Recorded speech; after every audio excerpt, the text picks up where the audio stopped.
Nggak apa-apa Bu, nggak apa-apa Bu Erni, sambil jalan aja. Nanti kan hostnya akan mengizinkan beberapa yang memang mau masuk sesuai dengan pendaftaran kemarin ya Bu. Iya. Ya. Artinya kita mulai sekarang. Kalau itu saya tergantung Budian aja. Kalau sudah mulai kita siap. Budian dan Budian. Kita coba mulai aja karena kita akan ada seremonial di awal. Kemudian nanti Bapak 10.30 akan langsung masuk sampai dengan jam 12. Karena saya lihat PPT-nya itu cukup banyak, Bu. Dan jurnal-jurnal terupdate juga, aplikasi dari ini ya, aplikasi benar-benar memang yang perusahaan sekarang jalankan gitu. Jadi sayang kalau misalnya nanti waktunya nggak banyak. Oke, kalau begitu saya buka. Selamat datang di Ngopi Inspirasi Virtual Class Fakultas Ekonomi dan Bisnis Universitas Lampung, collaboration with Lokalate and Indonesia Marketing Association Chapter Lampung. Untuk memulai acara, mari kita bersama-sama membaca lafaz basmalah. Bismillahirrahmanirrahim. Selanjutnya, mari kita dengarkan sambutan dari Bapak Dr. Nairobi SEMSI sebagai Dekan Fakultas Ekonomi dan Bisnis Universitas Lampung. Kepada Bapak Nairobi, dipersilakan. Ya, mohon maaf, Bu Dian. Ya. Pak Dekannya kebetulan sedang melaksanakan rapim, jadi beliau menugaskan saya untuk membuka acara ini. Ya, monggo kepada Ibu Dr. Erni Hendrawati dipersilakan. Oke, baik, terima kasih Mbak Dian dari IMA. Assalamualaikum warahmatullahi wabarakatuh. Assalamualaikum warahmatullahi wabarakatuh. Salam sejahtera bagi kita semua. Tabik pun. Ya pun. Ya. Oke, syukur alhamdulillah kita pada kesempatan hari ini bisa berkumpul dalam keadaan sehat. Alhamdulillahirrahmanirrahim. Kami sampaikan sebelumnya terima kasih banyak kepada narasumber ya, webinar speaker pada hari ini, yaitu Bapak Mardiwu ya. Beliau adalah CEO dari Nutrifood. Kemudian juga tentu saja dari IMA. Dan juga programnya Imam Mengajar sangat luar biasa, mempertemukan Fakultas Ekonomi dan Bisnis dan juga teman-teman dari kampus-kampus lain pada kesempatan hari ini untuk bisa mendengarkan dan juga menyaksikan paparan dari salah satu CEO dari perusahaan ternama di Indonesia. Kemudian saya ucapkan juga terima kasih kepada Ibu Moderator, Ibu Dina, yang berkesempatan pada hari ini dan nanti akan memandu acara ini mulai dari awal hingga akhir. Mudah-mudahan berjalan dengan lancar dan baik. Dan juga selamat datang kepada seluruh peserta pada hari ini. Ini mudah-mudahan akan segera bergabung ya. Kalau menurut catatan kita, yang sudah melakukan register itu ada 190 orang, dengan perincian bahwa 91 orang berasal dari fakultas-fakultas yang ada di Universitas Lampung, ada 91 orang. Kemudian saya lihat juga ada praktisi yang mendaftarkan juga, alhamdulillah dari IMA ya, ada 12 orang yang akan bergabung. Kemudian juga ada kampus dari PTN atau PTS yang ada di Provinsi Lampung, ada 5, dan selebihnya alhamdulillah saya lihat dari seluruh Indonesia nih hadir atau akan bergabung nanti. Ada 82 kampus yang tercatat mendaftarkan diri untuk menyaksikan atau mendengarkan paparan terkait dengan bisnis sustainability dari Bapak Mardiwu. Sangat luar biasa kesempatan ini bagi kami Fakultas Ekonomi bisa dipercaya menjadi host, dan ini sejalan ya dengan visi dan misi dari Fakultas Ekonomi dan Bisnis untuk bisa menjalin kerjasama dengan industri sebanyak-banyaknya, karena industri bagi kami itu adalah stakeholder utama yang bisa mengawal prodi-prodi yang ada di Fakultas Ekonomi. Mulai dari pendirian prodinya, kita tentu saja membutuhkan kerjasama dengan industri. Kemudian juga dalam penyusunan kurikulum pun kita sangat berkepentingan terhadap industri untuk mendapatkan masukan dan juga penyesuaian terhadap kebutuhan-kebutuhan industri agar tidak terjadi gap ya antara lulusan yang kita hasilkan dengan kebutuhan industri. Dan juga pada hari ini kita juga melaksanakan kegiatan lecturing, di mana kita menghadirkan juga praktisi yang akan menyampaikan langsung tentang topik yang sangat hangat dan sangat menarik terkait dengan bisnis sustainability, di mana banyak sekali topik dari mata kuliah yang beririsan dengan topik ini yang sangat dibutuhkan baik oleh dosen maupun oleh mahasiswa supaya menambah lesson learn dari dosen maupun mahasiswa ketika nanti mengajarkan di kelas ataupun mahasiswa, karena mahasiswa dididik untuk menjadi seorang wirausaha, mereka juga harus memiliki wawasan bagaimana menghadapi situasi kondisi pandemik yang sangat berimbas kepada bisnis. Di antaranya adalah Harapannya adalah ada kolaborasi yang terus-menerus ya antara industri dan juga dengan kampus, tidak hanya di FEB dan juga harapannya di seluruh kampus-kampus yang ada di Indonesia.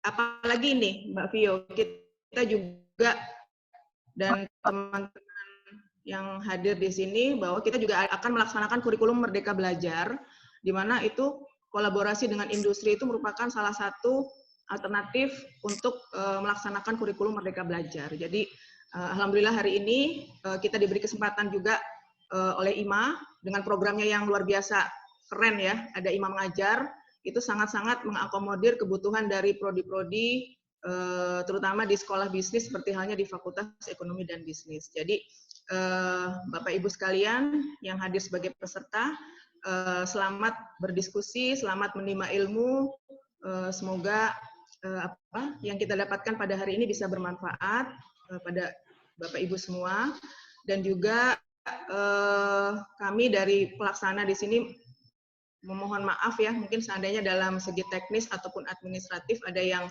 kurang baik ya, saya sebagai host dari kegiatan ini dari Fakultas Ekonomi dan Bisnis memohon maaf. Sekali lagi saya ucapkan terima kasih kepada narasumber, kepada IMA, kepada moderator, dan juga kepada Bapak Ibu seluruh peserta yang sudah mendaftar dan juga akan bergabung.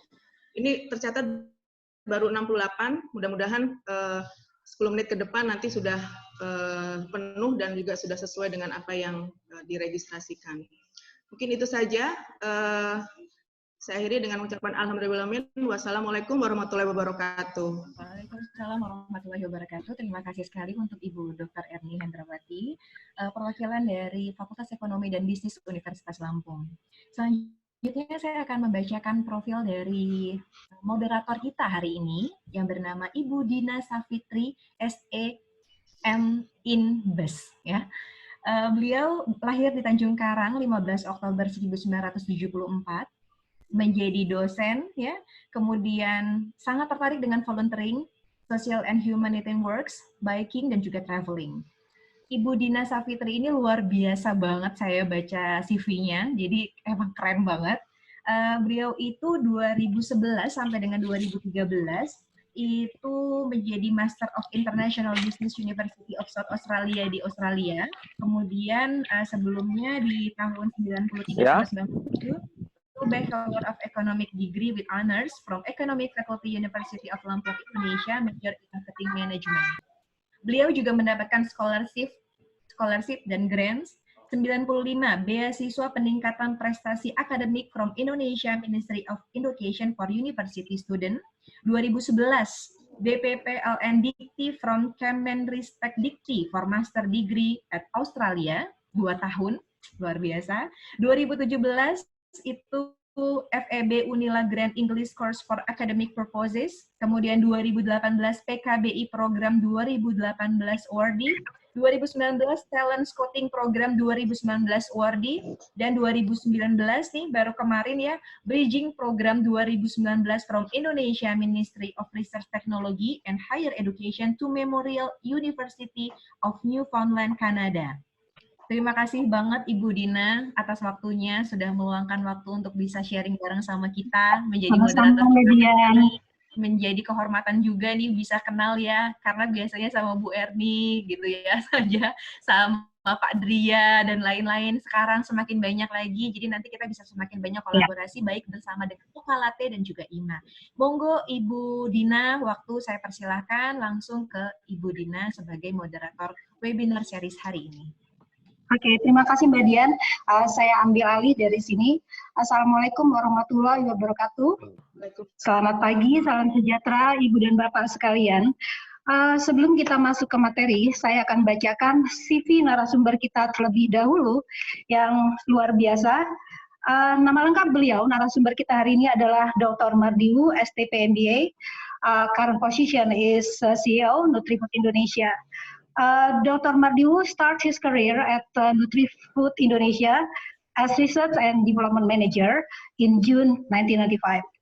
In January 2009, he was appointed as the CEO, leading the company's strategy, operation, and programs to inspire Indonesians to have a nutritious life. In November 2018, he was named as the top 10 best CEO by SWA magazine. For education, Dr. Mardiwu received his bachelor degree from Bogor Agriculture Institute in food technology and human nutrition, and then follow his master in science in industrial administration at Purdue University, USA. In 2014, he finished his doctoral degree in management from Bina Nusantara University and graduate with magna cum laude. As a lifetime learner, Dr. Mardiwu loves sharing his experience and knowledge, and that makes him as a guest lecturer to various universities in Indonesia, as well as youth mentor and also the advisor for multiple youth organizations. The last wow factor that I will inform you is he is also an avid traveler that has visited to more than 50 countries, hundreds of cities around the world. You can check it out, his Instagram account here. I did last night and it's empty me, actually. That's it, very awesome Bapak Dr. Wu. Saya pikir untuk menghemat waktu, saya bisa serahkan sekarang ke Bapak Dr. Wu untuk memberikan materi dan start sharing screen to the audience. Silakan Bapak. Oke, terima kasih Bu Dina. Selamat pagi, Bapak Ibu semua. Selamat pagi, Pak. Oke, terima kasih Pio. Selamat pagi. Oke, mungkin untuk menghemat waktu, saya akan langsung mulai sharing beberapa slide yang saya sudah siapkan. Nanti habis itu baru saya kembali untuk sesi tanya jawab gitu. Saya ingin sharing tentang bagaimana COVID pandemic ini dan business sustainability gitu. Sebagian saya ringkas dari materi-materi ini sebagian dari bahan-bahan bacaan yang saya dapatkan dari berbagai sumber. Nanti ada di masing-masing slide sumbernya. Ada sebagian kecil yang dari disertasi saya waktu saya mengambil program doktoral saya. Oke, kita mulai. Oke. Tentu pandemi ini membawa banyak sekali perubahan. Salah satu hal yang kita bisa lihat sekarang adalah webinar yang dulunya mungkin nggak sepopuler ini, sekarang jadi satu norma baru gitu ya. Dulu kalau saya diundang, jarang saya diundang ke webinar, biasanya lebih ke sesi langsung kelas gitu. Ini adalah salah satu perubahan di bidang edukasi gitu. Tapi perubahan yang lebih besar mungkin bukan cuma hanya ada di pendidikan, tapi di semua bidang ya. Kalau balik ke industri saya, drive-nya banyak sekali karena dipengaruhi konsumen. Aku lagi meeting nih. Kita lihat hal-hal yang mungkin bisa lihat dari hasil survei ini, sebenarnya tanpa survei pun mungkin kita juga udah bisa mengira-ngira bagaimana habit orang menonton TV itu meningkat tinggi, ya. Kemudian kegiatan orang membaca juga meningkat, spending waktu untuk family, ya. Kemudian e-commerce juga berkembang karena orang lebih banyak membeli lewat jalur online, ya.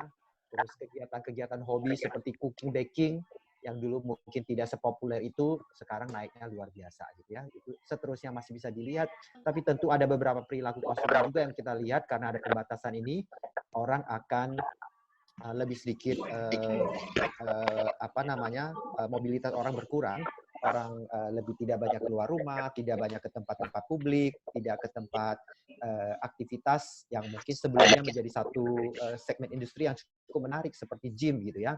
Sekarang otomatis dengan adanya PSBB ini, sebagian besar gym harus terpaksa ditutup gitu. Jadi perilaku-perilaku ini nanti kita lihat apakah ini sesuatu yang akan permanen atau sesuatu yang akan mempengaruhi normal baru ke depannya. Nah, tentu beberapa bisnis akan terdampak sekali gitu, apalagi kalau ternyata pandemi ini berlangsung nggak cuma dalam satu gelombang singkat, tapi menjadi satu gelombang yang panjang atau menjadi beberapa gelombang ke depannya, maka secara keseluruhan akan beberapa industri akan sangat terdampak ya. Yang kita lihat adalah yang mungkin akan agak susah pulih adalah industri travel ya, industri otomotif gitu. Kemudian ada beberapa industri yang mungkin tidak terlalu terpengaruh seperti banking ya, insurance gitu. Tapi ataupun makanan mungkin ya. Tapi ada industri-industri tertentu yang akan berkembang dengan lebih pesat gitu ya, terutama misalnya bisnis online, kemudian insurance gitu ya. Telemedicine gitu. Jadi akan muncul industri-industri baru yang terpengaruh oleh pandemi ini gitu ya. Mungkin sebelum kita lebih lanjut, kita bisa lihat bahwa prediksi kebanyakan orang, ahli-ahli epidemiologi melihat bahwa sampai vaksin bisa ditemukan, maka kondisi untuk bisa balik ke normal seperti yang dulu mungkin butuh waktu yang agak lama gitu ya. Oleh karena itu mungkin sampai vaksin ditemukan 1-2 tahun ke depan, maka kondisi-kondisi yang baru ini akan sangat mempengaruhi struktur bisnis yang ada. Nah, oleh karena itu setiap bisnis tentu berbeda menghadapinya. Ada yang benar-benar akan kena parah sekali, ada yang mungkin justru mendapatkan kesempatan-kesempatan baru gitu ya. Nah, kebetulan saya nggak tampilin di sini industri pendidikan gitu, tapi industri pendidikan mungkin juga salah satu yang akan terdampak cukup signifikan gitu, karena kalau ada PSBB, sekolah, kuliah mungkin tidak akan berjalan dengan cara yang tradisional di dalam kelas gitu ya. Oke, kita lihat slide berikutnya lagi. Nah, oleh karena itu saya pengen nyajiin apa yang konsultan atau kebanyakan industri lakukan dalam menghadapi pandemi ini ya, bagaimana kita bisa survive, dan bukan cuma survive tapi bisa reinventing dari pandemi ini ya. Nah, ini ada beberapa respon yang dilakukan oleh industri ya. Nomor satu tentu yang paling utama adalah melindungi karyawan gitu ya, sama seperti kalau kita di pesawat, kalau ada biasa kalau misalnya ada dalam kondisi tertentu di mana tekanan pesawat itu turun, biasa akan keluar yang namanya kantong oksigen gitu ya. Nah, biasanya kan disarankan orang yang dewasa itu harus pakai dulu sebelum menolong orang lain gitu ya. Nah, sama halnya di sini. Nomor satu buat perusahaan penting sekali untuk memprotek melindungi keselamatan karyawannya. Karena tanpa ada jaminan itu, tanpa memperhatikan hal tersebut, maka organisasi tersebut akan kurang efektif untuk beroperasi gitu. Jadi oleh karena itu, respon yang pertama dari outbreak ini adalah semua organisasi harus benar-benar memperhatikan, menskenariokan bagaimana caranya sebaik-baiknya bisa melindungi keselamatan karyawannya atau anggota organisasinya. Ya. Nah, nomor dua, respon yang diperlukan adalah bagaimana men-set up cross-functional response team yang bagus gitu ya. Kita lihat di organisasi modern tidak ada orang yang bisa bekerja dengan sendiri gitu ya. Kita perlu kolaborasi. Oleh karena itu, kolaborasi teamwork sangat diperlukan dalam menghadapi krisis ini. Jadi ini juga mungkin bisa balik ke Bapak Ibu semua di organisasi masing-masing, terutama kalau yang jadi leader, apakah udah kita lakukan cross-functional tim seperti ini. Kadang-kadang orang cuma berpikir buat tim krisis yang cuma melibatkan bagaimana caranya secara singkat menghadapi krisis. Sebenarnya cross-functional response team ini harus lebih luas dari itu. Ya, karena ini bukan cuma menyangkut bagaimana bisa survive, bagaimana mencegah karyawan terinfeksi, bagaimana mencegah penyebaran virus ini di dalam organisasi kita, tapi lebih dari itu harus bisa melihat juga bagaimana bisnis continuity-nya. Ya, bahkan melihat lebih jauh lagi kesempatan-kesempatan yang ada yang bisa dimanfaatkan gitu ya. Oke, nomor 3, tentu sebagai organisasi, semua organisasi beroperasi dengan resources ya, terutama dana gitu. Oleh karena itu, karena banyak kejutan, banyak ketidakpastian yang dihadapin selama krisis, maka salah satu hal yang paling penting supaya bisnis bisa sustain dan bisa survive adalah meyakinkan likuiditas dari organisasinya gitu. Nah, makanya penting sekali sebenarnya kalau kita bicara business sustainability, itu mulainya sebenarnya nggak pada saat krisis terjadi baru morat-marit mempersiapkan gitu. Perusahaan yang baik, organisasi yang baik tentu harus punya cadangan likuiditas yang bagus. Sehingga begitu krisis datang mereka tetap bisa beroperasi dengan baik gitu. Nah, ini saatnya untuk masing-masing organisasi melihat bagaimana mereka men-secure likuiditas di dalam organisasi masing-masing sehingga begitu datang gangguan mereka tetap bisa beroperasi dengan baik gitu. Kalau tidak ada cadangan mencukupin, nah tahap berikutnya mungkin adalah bagaimana mereka bisa merealokasi resources yang ada sehingga bisa digunakan untuk hal-hal yang lebih prioritas gitu ya. Oke, nomor 4. Nah, ini yang mungkin banyak dilupakan oleh banyak organisasi. Pada saat krisis datang, biasa kita sangat inward looking. Kita heboh dengan organisasi sendiri, bagaimana menyelamatkan diri sendiri, tapi lupa bahwa untuk bisnis bisa tetap sustainable, perhatian tetap ke customer, tetap hal yang sangat utama. Oleh karena itu, pada masa krisis itu, stay close to your customer menjadi satu poin yang sangat penting gitu. Dan biasanya kalau kita bisa benar-benar stay close to the customers, bahkan kita bisa mendapatkan berbagai opportunity baru, kita bisa melihat berbagai kebutuhan baru, kita bisa menawarkan, kalau kita cukup agile, kita bisa membuat banyak offering yang baru gitu. Saya mungkin ini sambil saya cerita beberapa contoh gitu ya. Kebetulan saya selama pandemi ini untuk makanan, kalau tidak masak sendiri, saya order dengan apa namanya food delivery ya. Makanan yang diantar oleh ojol gitu ya.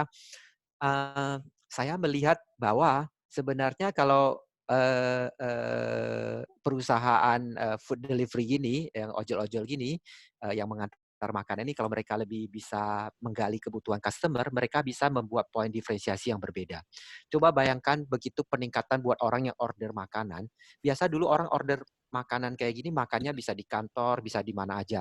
Makanya kalau kita lihat food delivery gini, biasa dilengkapi dengan sendok garpu plastik gitu yang banyak. Nah, sekarang kita kebanyakan order ini buat, kan lagi PSBB, makanya di rumah gitu. Di rumah pasti ada sendok garpu. Jadinya lah kalau kita hampir seminggu bisa order 2-3 kali dan PSBB-nya udah jalan hampir sebulan, maka rumah kita penuh dengan sendok garpu plastik yang belum tentu dipakai. Itu tentu satu pemborosan yang luar biasa. Kedua, tentu itu satu perilaku yang sangat tidak green, tidak memperhatikan lingkungan gitu.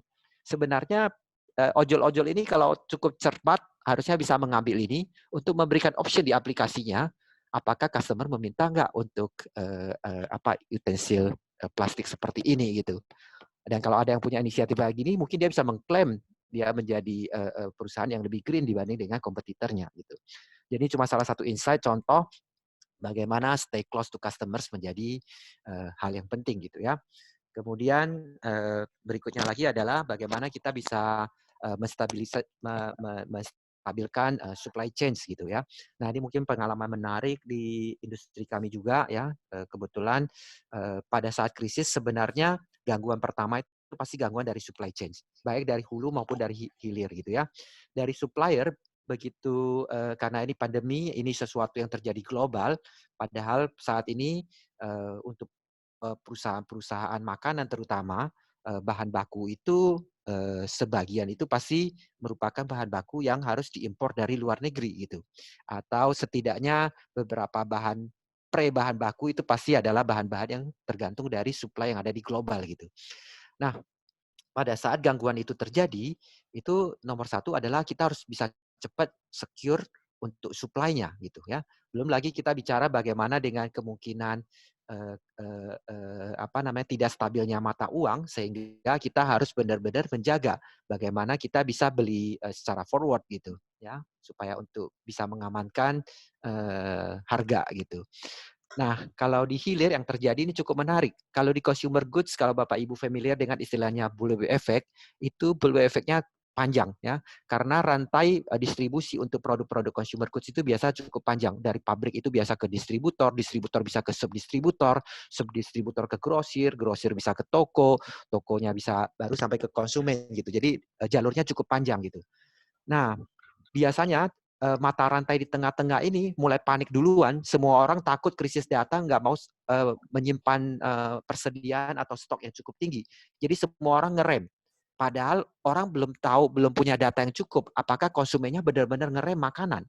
Ya, tiap industri, tiap jenis makanan, tiap brand mungkin beda-beda gitu. Ya, tapi biasa orang lihat yang lain panik, ikut panik, kemudian mulai menurunkan level stoknya. Ya, dan ternyata untuk beberapa produk yang memang tidak terpengaruh atau bahkan justru naik selama pandemi ini, itu banyak yang mengalami gangguan di supply chain kayak gini. Begitu lewat 2-3 minggu, mereka baru sadar, wah permintaan konsumennya tinggi banget gini. Nah, kalau di pabrik tidak punya awareness terhadap hal ini dan ikut kemudian menurunkan stok, maka 2-4 minggu setelah kejadian itu, biasanya di pabrik juga bahannya pasti akan diras habis gitu. Ya. Nah, oleh karena itu, kalau punya pengetahuan yang cukup tentang bullwhip effect dan bisa mengatasi itu, pabrik bisa mengatasi dengan menyediakan stok yang lebih tinggi, sehingga begitu di mata rantai masing-masing itu sadar bahwa mereka salah mengambil keputusan, stok itu bisa normal dalam waktu yang lebih cepat, gitu ya. Kemudian berikut lagi, tentu semua skenario itu harus dipraktekkan, bagaimana buat skenario dan mencoba mensimulasi, mempraktekkan rencana-rencana mitigasi yang udah ada. Ya, dan yang terakhir yang nggak kalah pentingnya adalah bagaimana memperlihatkan tanggung jawab sosial kepada masyarakat gitu ya. Pada saat krisis, brand atau perusahaan atau organisasi adalah bagian dari stakeholder, bagian dari pemain yang ada di dalam masyarakat secara keseluruhan gitu. Nah, oleh karena itu pasti dituntut untuk ikut berkontribusi gitu. Jadi itulah saatnya bagaimana perusahaan atau organisasi bisa menyambungkan visi misinya untuk bisa melayani masyarakat dengan lebih baik gitu ya. Dan tentang demonstrate purpose ini sebenarnya bukan cuma di krisis itu adalah salah satu saat yang bagus untuk menguatkan citra perusahaan, tapi sekaligus juga bisa memberikan motivasi yang luar biasa kepada anggota organisasinya, kepada karyawannya gitu. Tanpa ada purpose yang jelas dan kuat, maka di masa krisis motivasi karyawan itu bisa tererosi dengan cepat gitu. Oleh karena itu penting banget buat organisasi justru di saat krisis itu menguatkan kembali visi misinya dan benar-benar mempraktikkan apa yang memang ingin dilayani gitu. Oke. Kita bisa ke berikutnya. Oke. Nah, tadi respon yang saya lihat di slide sebelumnya itu sebagian besar adalah respon jangka pendek maupun jangka menengah gitu ya. Nah, saya pengen kenalin yang namanya konsep ambidextrity. Saya lihat mungkin dari peserta ini banyak yang dokter juga, banyak yang lagi ambil memang lagi penelitian gitu. Saya nggak tahu apakah cukup familiar dengan istilah ini. Ambidextrity ini adalah bahan disertasi saya waktu saya ambil S3 di BINUS. Jadi kenapa ambidextrity ini sangat berhubungan dengan krisis ini? Ya, karena krisis ini biasa di krisis orang cenderung fokus kepada hal-hal yang jangka pendek dan melupakan hal-hal yang jangka panjang. Nah, konsep ambidextrity ini bisa membantu untuk mengingatkan dan membuat supaya bisnis itu bisa sustain bukan cuma melewatin, tapi justru sustain untuk jangka panjang dan bahkan bertumbuh secara jangka panjang. Melewatin krisis ini bukan sebagai cuma sekedar melewatin, tapi bisa memanfaatkan krisis ini untuk bertumbuh dengan lebih baik. Nah, ambidextrity sendiri itu apa sih? Sebenarnya istilah ambidextrity itu, kalau istilah awamnya itu, mungkin gampangnya adalah seperti orang yang bisa menggunakan tangan kiri dan tangan kanan secara bersamaan. Ya, jadi orang yang ambidextrous itu bisa menulis dengan tangan kiri dan tangan kanan secara bersamaan, gitu ya. Saya nggak tahu Bapak Ibu pernah lihat nggak, gitu ya. Tapi saya pernah lihat ada orang yang bisa menulis dengan tangan kiri dan tangan kanan secara bersamaan, gitu ya. Orang-orang yang bisa main piano cenderung lebih ambidextrous, ya, karena menggunakan tangan kiri dan tangan kanan untuk memainkan touch piano yang berbeda, gitu. Nah, ambidextrity di organisasi itu apa sih sebenarnya?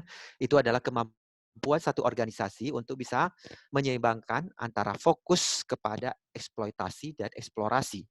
Nah, bedanya eksploitasi dan eksplorasi itu apa? Eksploitasi adalah kegiatan-kegiatan yang berhubungan dengan efisiensi ya, bagaimana caranya meningkatkan efisiensi dalam satu organisasi gitu. Sedangkan eksplorasi itu adalah berhubungan dengan bagaimana kegiatan-kegiatan yang bisa memungkinkan perusahaan untuk lebih berinovasi dan lebih bertumbuh. Gitu. Nah, biasanya organisasi pada masa siklus pertumbuhannya akan fokus kepada dua hal ini dengan porsi yang berbeda, gitu ya. Tapi pada umumnya, kalau kita lihat siklus life cycle dari satu organisasi, biasanya organisasi mulai dengan fase eksplorasi, ya. Biasa cenderung perusahaan-perusahaan kecil itu, startup itu lebih inovatif karena itulah yang membuat mereka bisa bertumbuh pada awalnya. Mereka harus mencari ide-ide baru untuk bertumbuh, produk baru, semua serba baru, cara bekerja yang baru gitu ya. Jadi eksplorasi itu biasa sangat kuat di tahap awal ya. Tapi begitu perusahaan makin bertumbuh, maka biasa perusahaan kemudian lebih banyak berfokus pada bagaimana meningkatkan efisiensi supaya bisa mendapatkan economy of scale gitu ya. Jadi tahap berikutnya adalah makanya perusahaan-perusahaan yang tetap berada di fase eksplorasi tanpa membalance dengan kemampuan eksploitasi biasa susah untuk memasuki tahap scale up gitu ya. Artinya mereka nggak bisa bertumbuh menjadi lebih besar gitu karena tidak mendapatkan faktor economy of scale gitu ya. Nah, tapi celakanya biasanya perusahaan yang kemudian bertumbuh besar dan menjadi sangat besar, terus kemudian menjadi sangat birokratis dan menjadi sangat rigid dan mempunyai prosedur yang sangat ketat karena mereka bangga dengan efisiensinya dan merasa efisiensinya adalah advantage-nya dan kemudian melupakan hal-hal yang bisa membuat mereka bisa berinovasi seperti startup gitu ya. Nah, di fase berikutnya makanya perusahaan kadang-kadang harus kemudian bisa harus perlu reorganisasi diri, ya, reinvent lagi supaya bisa berinovasi lebih baik. Itu adalah siklusnya. Dan itu yang salah satu cara yang disebut namanya temporal ambidextrity. Jadi ambidextrity ini ada berbagai bentuk. Temporal ambidextrity itu adalah pada saat tertentu kemudian perusahaan memilih fokus terhadap faktor aspek tertentu gitu. Nah, tapi yang penting di dalam krisis ini justru adalah yang namanya spatial ambidextrity. Spatial ambidextrity adalah pada saat yang sama ya di dalam organisasi itu bagaimana bisa membagi ada bagian-bagian yang kemudian lebih fokus kepada efisiensi dan ada bagian-bagian yang lebih fokus kepada inovasi ya sehingga balance ini bisa dijaga supaya perusahaan bertumbuh. Hal yang simpel adalah gini, sebenarnya ini juga bisa dari pelajaran manajemen krisis ya, bahwa jangan pada saat lagi krisis semua tim itu diikutkan ke dalam satgas krisis. Semua orang serba panik, tidak ada orang yang melihat jangka panjangnya ya. Nah, itu sebenarnya spatial ambidextrity sangat dibutuhkan supaya di dalam organisasi dibagi mana tim yang akan jadi PIC, person in charge untuk masalah-masalah efisiensi ya, siapa yang harus jadi satgas krisis ya. Tapi sebagian lain adalah harus menjadi tim yang tetap bisa lihat ke depan, mengeksplor kesempatan-kesempatan yang ada, terutama kesempatan-kesempatan yang hadir di saat krisis ini. Gitu, ya. Jadi spatial ambidextrity itu menjadi penting banget. Nah, sebenarnya di top management lebih penting lagi ada jenis ambidextrity ketiga yang namanya harmonic ambidextrity. Harmonic ambidextrity adalah kemampuan untuk bisa membalance eksploitasi dan eksplorasi pada orang yang bersamaan pada saat yang bersamaan. Ya, nah itu kalau ada teman-teman yang mendalami psikologi, nanti itu nyambungnya ke psikologi. Bagaimana di otak seseorang mampu dengan cepat atau secara simultan bisa punya kemampuan untuk berfokus kepada dua hal ini, efisiensi sekaligus inovasi. Gitu. Dan banyak penelitian menunjukkan bahwa perusahaan-perusahaan yang punya ambidextrity level yang tinggi itu biasa growth-nya secara jangka panjang itu lebih sustainable dan growth-nya lebih tinggi gitu. Itu ada banyak penelitian bisa dicari di jurnal ya. Oke, kemudian kita bisa ke slide berikutnya. Oke. Nah, Ini kebetulan saya dapat dari Twitter, slide ini dari Ralph kalau nggak salah. Dia salah satu expert yang salah satu ahli di dalam ambidextrity ini. Saya sudah follow cukup lama gitu. Dia buat khusus di COVID-19 ini, dia buat yang namanya dual innovation yang pakai apa namanya pakai paradigmanya ambidextrity ini gitu ya. Jadi kita harus bisa membalance fase survival dan fase reinvention gitu ya. Terus bagaimana caranya bahwa sementara kita bisa memprotek existing business model ini, kita harus sekaligus bisa merenew existing business model sambil dengan melihat kesempatan-kesempatan yang ada ya. Kalau kita bagi 3, mungkin ada memang fase atau bagian kita fokus kepada bagaimana mengoptimize core-nya kita supaya bisa berlalu, bisa survive dengan baik, ya, fokus pada case management, cost saving, workflow innovation, efficiency innovation gitu, ya.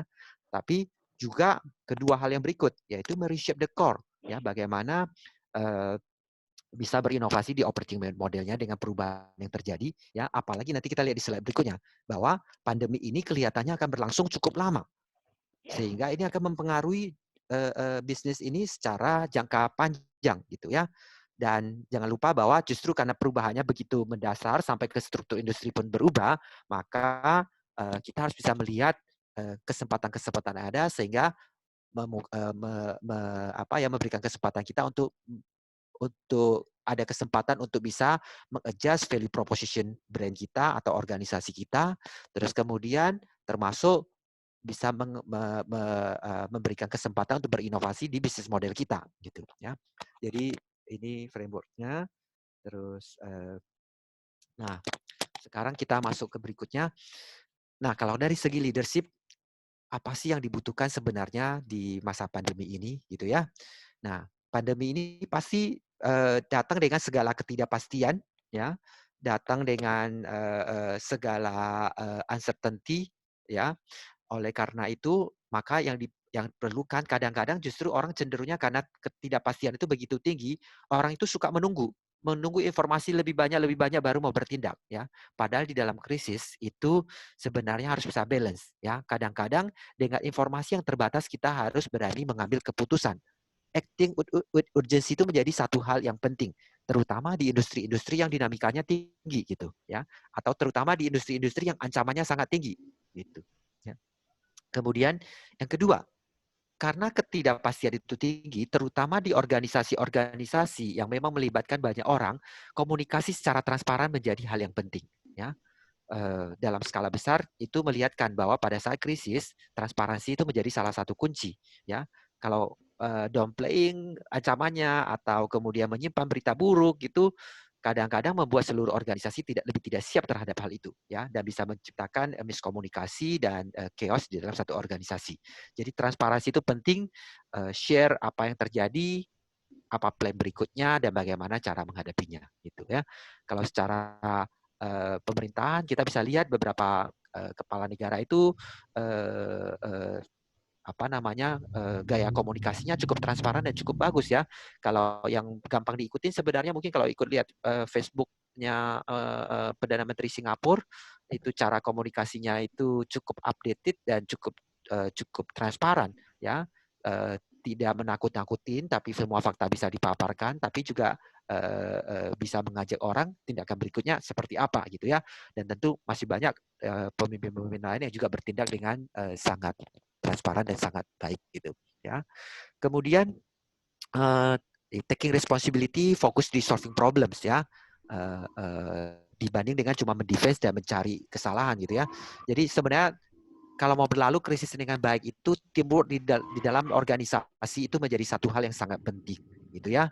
Kerjasama, kemudian koordinasi yang baik, ambil responsibility, fokus kepada problem itu menjadi hal yang penting ya. Tapi kalau dalam satu organisasi saling menyalahkan, kemudian politik itu akan menjadi lebih susah untuk menyelesaikan masalah yang ada ya. Dan tentu terakhir adalah updating itu menjadi hal yang sangat penting karena kecepatan perubahan dari pandemik ini itu hitungannya tiap hari ya. Tiap hari bisa ada data yang baru muncul dan kemudian membutuhkan updating strategi yang bukan strategi tapi updating yang berbeda sehingga mungkin action plan-nya harus selalu diperbaharui gitu ya. Nah, Itu dari segi bagaimana menjadi leader yang baik di dalam krisis ini, ya. Nah, kemudian berikutnya bagaimana dari segi anggota timnya, bagaimana caranya kita bisa menjaga supaya timnya tetap termotivasi selama krisis ini, ya. Nah, ini nanti kalau mau lihat sumbernya ada dicantumin di bawah slide tersebut, ya. Ada 3 hal. Yang pertama adalah bagaimana sebagai leader kita bisa men-serve anggota organisasi kita dengan lebih baik, ya. Gaya leadership yang servant leadership menjadi satu hal yang sangat penting di dalam krisis, ya. Kadang-kadang orang berpikir bahwa control and command leadership atau yang lebih otoriter, ya, leadership yang lebih otoriter akan lebih cepat menyelesaikan masalah-masalah di sepanjang krisis. Mungkin iya kalau untuk hanya soal eksploitasi, tapi untuk business sustainability yang bisa membalance antara eksploitasi dan eksplorasi butuh engagement dari tim yang luar biasa. Nggak bisa cuma sekedar command and control, ya. Oleh karena itu servant leadership menjadi hal yang penting. Bagaimana caranya seorang leader menempatkan diri menjadi pelayan bagi organisasinya, bisa melayani orang-orang yang dipimpinnya sebaik mungkin. Itu menjadi kunci bagaimana supaya timnya bisa tetap termotivasi dan secara keseluruhan, secara organisasi bisa tetap sustain lebih baik gitu. Kemudian yang kedua adalah bagaimana caranya bisa membantu anggota organisasinya untuk menemukan personal purpose-nya dan melainkan dengan purpose-nya organisasi. Nah, ini mungkin saya ingin share sedikit apa yang kami lewatin di organisasi kami gitu, ya. Mungkin juga akan sama seperti halnya kalau yang bergerak di industri kesehatan gitu, ya. Tentu selama pandemi ini beberapa industri atau beberapa organisasi bukan cuma boleh dibuka, boleh beroperasi, tapi diharuskan beroperasi, ya. Tentu yang salah satunya adalah yang berhubungan dengan kesehatan. Kebayang kalau rumah sakit ditutup karena dokter dan perawatnya takut terinfeksi, itu akan buat kekacauan yang luar biasa. Jadi bukan hanya mereka boleh buka, tapi mereka harus tetap buka, gitu, ya. Nah, bagaimana caranya memotivasi para perawat dan dokter supaya tidak ketakutan dan mereka tetap mau melayani, ya. Nah, mungkin kalau organisasi yang seleksi dokternya baik, seleksi perawatnya baik, harusnya tidak mengalami kesulitan. Karena orang yang mau jadi dokter, orang yang mau jadi perawat sudah tahu resikonya dari awal, ya. Dan mereka memang mungkin punya personal purpose yang memang align bahwa ya pada saat pandemi ini memang ya salah satunya mereka tahu resikonya dan mereka siap mengorbankan diri, walaupun tidak sekonyol itu. Tentunya organisasi harus melengkapi mereka dengan APD yang memadai. Nah, kalau kita lihat, bukan cuma rumah sakit, ada industri kesehatan. Kita turun dikit ke industri vitamin misalnya. Yang jelas vitamin sangat dibutuhkan. Nah, kami mungkin termasuk di situ karena Nutrisari kami itu adalah salah satu sumber vitamin C buat masyarakat Indonesia. Ya, tiap hari ada puluhan juta orang Indonesia minum saset Nutrisari, di mana Nutrisari itu komposisinya memenuhi 100% angka kebutuhan gizi harian vitamin C, gitu ya. Itu kalau kami misalnya dikasih option untuk bisa buka atau tutup dan kami memilih tutup, tentu akan terjadi kelangkaan yang luar biasa. Bagaimana orang bisa mendapatkan kebutuhan vitamin C. Karena tidak semua area punya kebutuhan buah dan sayur yang cukup. Dan tidak setiap hari, apalagi PSBB ini, akan ada pasokan buah dan sayur yang cukup. Gitu, ya. Oleh karena itu, kami harus memilih untuk tetap beroperasi sesuai dengan peraturan yang digariskan oleh Satgas Covid pemerintah. Gitu. Tapi masalahnya adalah tentu akan ada karyawan yang bertanya, gitu, ya. Bagaimana nih? Pasti ada sebagian yang takut untuk kemudian bisa ikut masuk ke pabrik dan beroperasi gitu. Nah, sama seperti rumah sakit. Satu adalah tentu kita harus menyediakan APD yang memadai dan membuat prosedur misalnya penjagaan jarak segala macam supaya tidak terjadi infeksi, ya. Itu udah dibuat guidelines-nya oleh oleh Badan POM juga, ya, Badan Pengawasan Obat dan Makanan, bagaimana bisa beroperasi dengan baik selama COVID ini. Itu yang harus dipenuhi pertama. Tapi kedua, namanya orang tentu ada khawatirnya. Nah, ini balik lagi, bagaimana caranya kita bisa mengalign-kan, ya. Nah, kebetulan Nutrifood memang dari dulu buat kami, organisasi kami punya visi misi yang selalu kami gemah-gemahkan dari zaman dulu, bahwa kami ada karena kami ingin menginspirasi orang hidup lebih sehat, ya. Dan dalam rekrutmen kami dari dulu, bukan cuma selama COVID ini, kami selalu prefer orang-orang yang bergabung di Nutrifood adalah orang-orang yang punya visi misi yang bisa align-kan personal purpose-nya dengan visi misi perusahaan gitu ya. Sehingga pada saat krisis ini terjadi lebih mudah, kami cuma sekedar mengingatkan dan bagaimana caranya teman-teman merasa bahwa setiap hari mereka masuk bekerja itu adalah bagian dari amal mereka juga untuk bisa melayani banyak orang ya. Nah, nomor 3 adalah bagaimana mengencourage employee untuk bisa merecraft pekerjaan mereka. Karena perubahan yang terjadi begitu banyak ya. Salah satu contoh mungkin di tim kami adalah karena kami di consumer goods ya, salah satu caranya kami berpromosi juga lewat misalnya tim-tim promosi yang ada di berbagai area, termasuk SPG ya, Sales Promotion Girl. Tentu pada saat PSBB yang harus jaga jarak, sebagian toko tidak memungkinkan untuk SPG bisa masuk ke dalam. Ataupun kalau ada SPG, cara kerjanya tentu harus berubah gitu. Nah, apalagi SPG yang bukan di toko tapi di lapangan. Karena selama PSBB ini tentu tidak akan ada kerumunan orang. Bagaimana biasanya kami bisa beraktivitas di tengah-tengah kerumunan orang, sekarang harus kemudian merubah cara kerja kami, ya. Nah, tentu di sini dibutuhkan agility. Bagaimana caranya kita bisa memotivasi karyawan atau tim untuk secara agile bisa merecraft pekerjaannya, ya. Dan saya cukup bangga Nutrifood melewati itu dengan cepat dan baik ya. Dalam waktu kurang dari 2 minggu, 3 minggu, kita udah mereorientasi pekerjaan hampir sekitar 1.000 orang tim yang ada di area di seluruh Indonesia ya untuk merubah cara bekerjanya, merubah SOP bekerjanya gitu ya. Nah, itu hal yang perlu dilakukan supaya timnya tetap bisa termotivasi sehingga bisnis tetap bisa sustain. Kita ke slide berikutnya. Nah, kalau tadi banyak bicara tentang exploit, sekarang kita bisa explore apa sih yang dibawa oleh pandemi ini, masa depan yang dibawa oleh pandemi ini seperti apa sih? Nah, tadi kita udah cerita banyak soal sempat singgung sekilas soal the futures ya. Nah, mungkin ini kiri dan kanan sebenarnya bersama, cuma dari perspektif yang berbeda. Mungkin lebih gampang kita bicara dari point of view-nya institusi ya. Coba kita lihat ya. Sebenarnya ada 4 skenario yang bisa terjadi ya. Apakah outbreak ini hanya terjadi satu gelombang selesai, atau outbreak ini akan datang bergelombang-bergelombang ya. Kelihatannya semua ahli melihat kemungkinan datang bergelombang ini sangat besar. Dan mulai terwujud di beberapa hari ini, ya saya baca tadi pagi, Cina mulai menutup provinsi Jilin. Itu ada provinsi yang dekat daerah Manchu yang di timur laut gitu, karena tiba-tiba ditemukan 14 kasus. Ya. Dan transmisi lokal itu membuat mereka panik, itu akan menjadi gede lagi. Ya.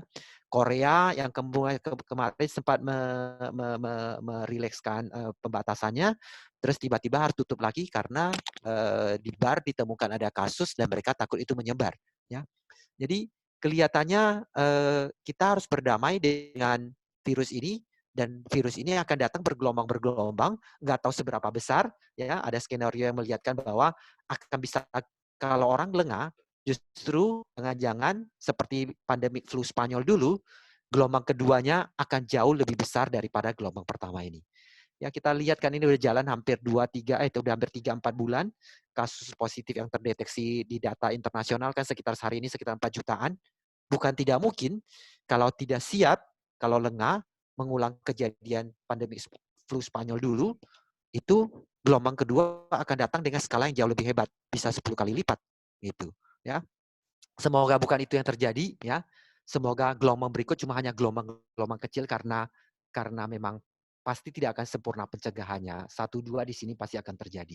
Tapi kewaspadaan itu akan membuat, karena ada kemungkinan recurring outbreak sekecil apapun, maka itu membuat semua organisasi, semua area harus selalu tetap waspada ya. Jadi kalau kita lihat one time outbreak atau recurring outbreak, kemungkinannya akan lebih banyak recurring outbreak ya. Nah, cuma kembali lagi ke institusi, organisasi atau tiap area bagaimana menghadapinya ya. Apakah merespon dengan secara fragmented atau merespon secara komprehensif ya. Kalau kita bisa simulasi dengan baik, mempersiapkan dengan lebih baik, maka kita bisa menghadapi new normal lebih baik.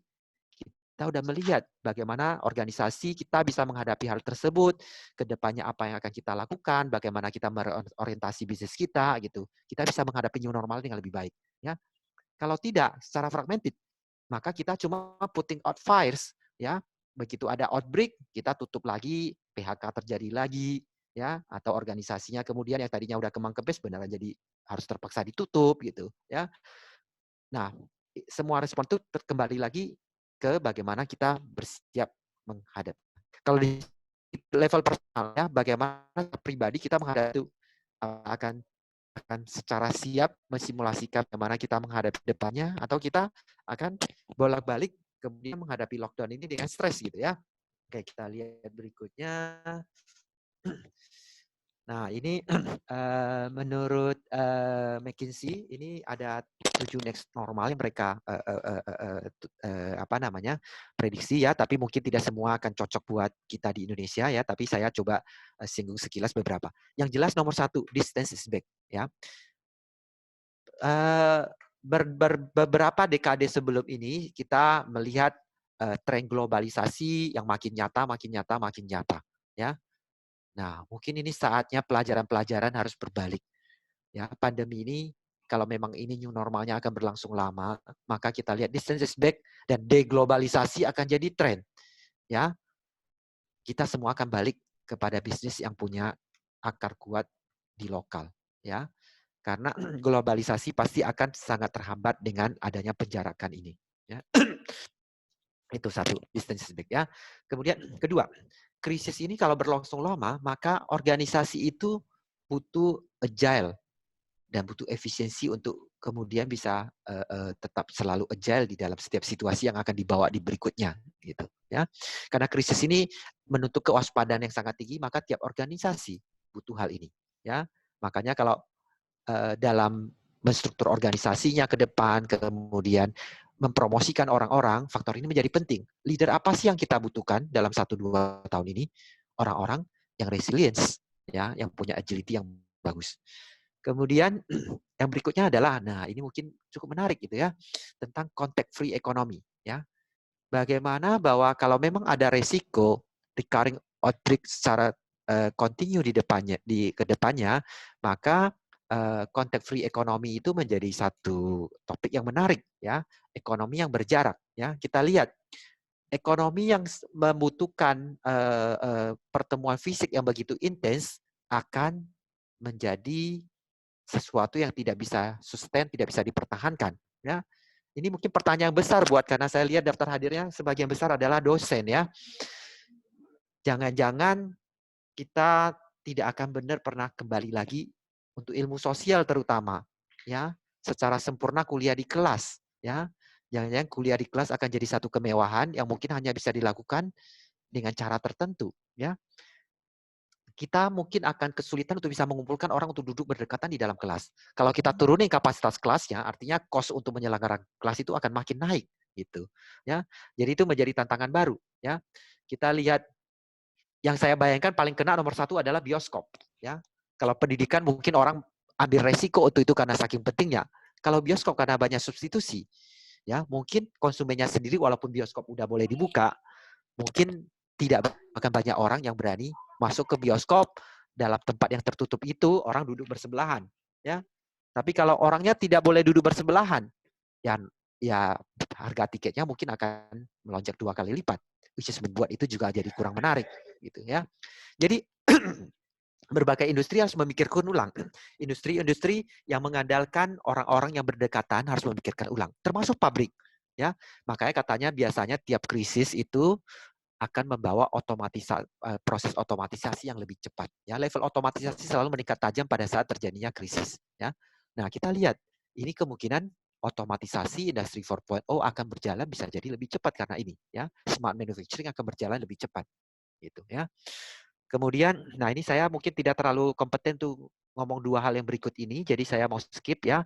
Yang jelas adalah menurut mereka akan lebih banyak intervensi government di dalam ekonomi, dan juga oleh karena itu maka orang akan kemudian kalau memang bisnis itu dibantu oleh pemerintah, disubsidi oleh pemerintah, maka tentu orang ingin melihat lebih dalam apa yang dikontribusikan oleh bisnis itu buat masyarakat. Ya, saya ingin masuk ke bubble berikutnya lagi adalah tentang the next normalnya adalah kita akan melihat perubahan yang mungkin permanen di industri structures, consumer behaviors, market position, dan sektor attractiveness. Ya, oleh karena itu organisasi perlu melihat secara lebih serius, perlu melihat sekaranglah waktunya untuk melihat bagaimana cara mereorientasi bisnisnya sendiri. Iya. Ya. Dan kemudian berikutnya adalah finding the silver lining. Ya, bagaimana menemukan kesempatan-kesempatan yang bagus di dalam balik krisis. Ya. Kan katanya krisis itu adalah menemukan di dalam setiap krisis selalu ada kesempatan yang tersembunyi. Tinggal bagaimana caranya kita bisa menemukan itu, ya. Dan kalau saya nggak salah kutip, itu John Cow itu mengatakan bahwa entrepreneurship itu adalah kemampuan untuk melihat kesempatan di tengah kekacauan, gitu ya.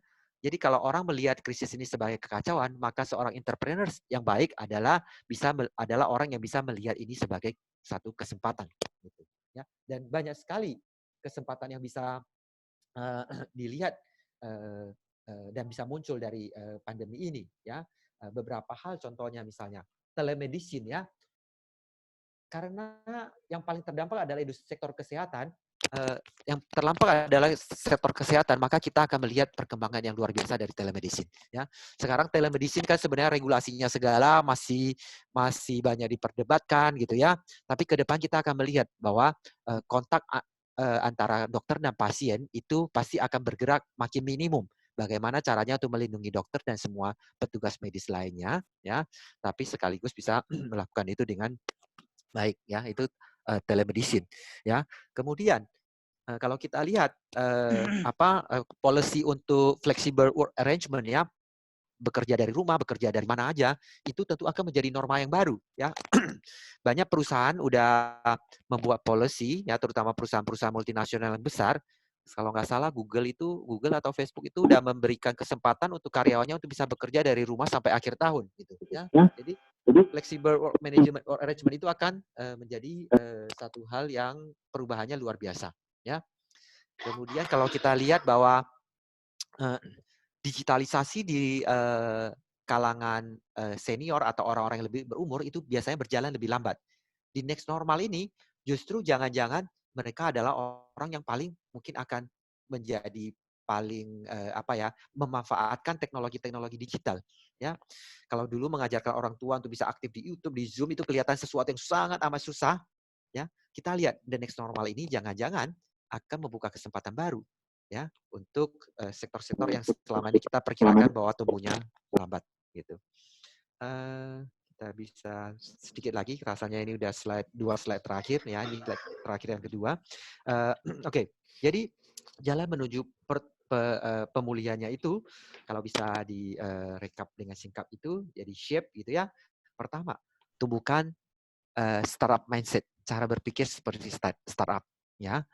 Jadi harus bisa membalance, ya. Data itu memang butuh waktu. Sebelum data ada, kadang-kadang action over research, ya, testing over analysis, ya. Dalam krisis itu kadang-kadang kecepatan itu dibutuhkan sehingga kita tidak bisa menunggu sampai punya data yang banyak, tidak bisa menunggu analisa yang lengkap, tapi kita harus bisa membalance, ya, dengan action dan testing yang lebih cepat, ya. Kemudian agility, accountability menjadi hal yang penting, ya. Jadi startup mindset ini menjadi hal yang penting. Nomor 2, seperti saya tadi singgung di slide-slide sebelumnya, human itu menjadi core-nya, ya.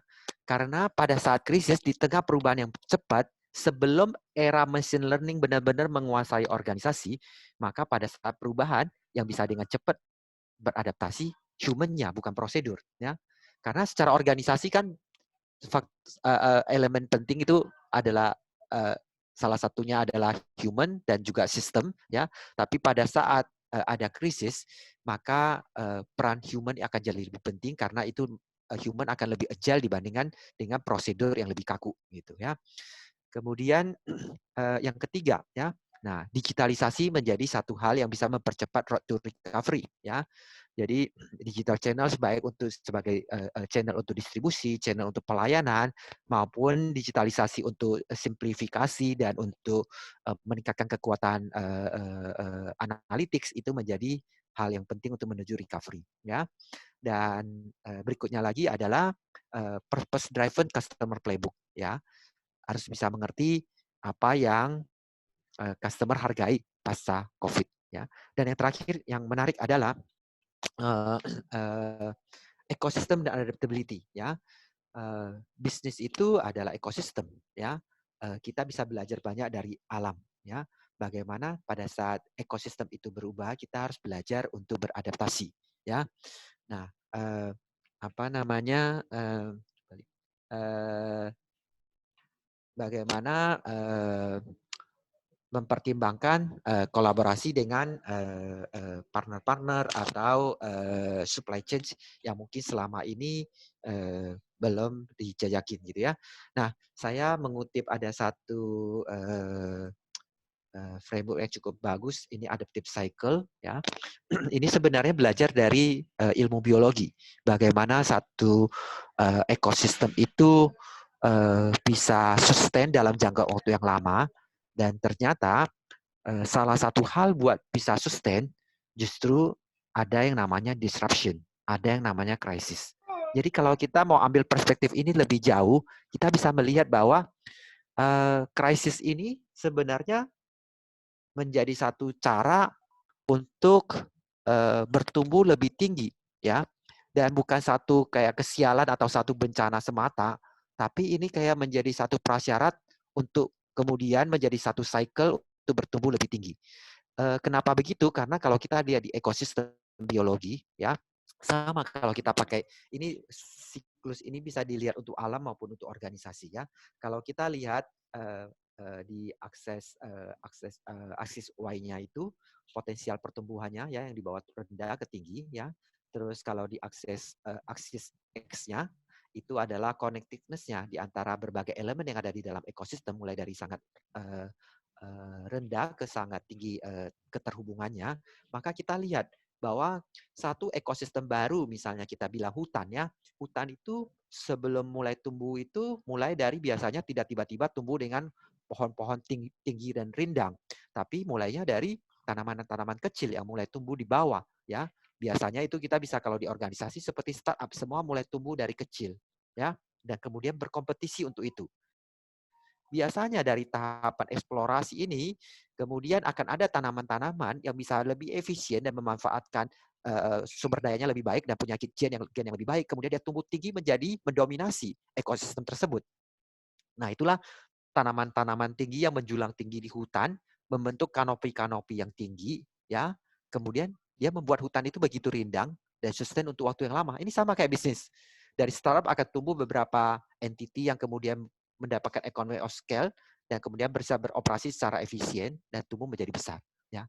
Tapi masalahnya sama seperti di ekosistem alam, ya, di biologi, biasanya hutan-hutan yang cukup rindang itu keragaman spesies yang udah terjadi, terus kecepatan pertambahannya agak berhenti, ya, kemudian melambat.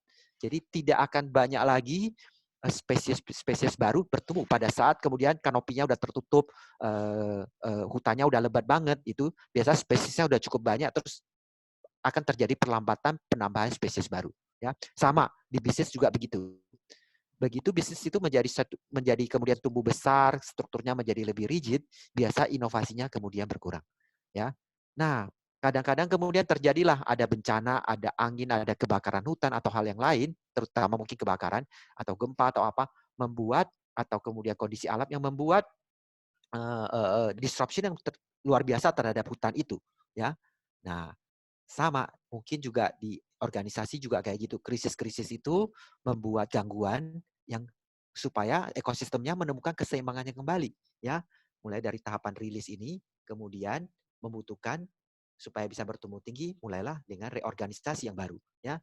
Jadi kita ini sekarang ada di proses ini nih, disrupsi, krisis ini menciptakan disrupsi yang baru, ya, buat kita merilis beberapa hal-hal yang lama, bukan cuma sekedar cara bekerja, tapi jangan-jangan kalau ini karena ini kelasnya banyak Bapak Ibu yang dosen gitu, jangan-jangan ini adalah kesempatan untuk merilis beberapa ilmu yang dulu pada saat dulu mungkin menjadi sesuatu yang benar karena asumsinya benar, tapi pada saat yang kemudian ini berubah, asumsinya sudah tidak tepat, maka kita harus merilis beberapa hal, ya, dan kemudian mereorganize ya untuk kemudian bisa bertumbuh dengan lebih baik. Itu dari saya tutup sampai di slide ini, saya serahkan kembali ke Ibu Moderator. Terima kasih, semoga tidak ngantuk.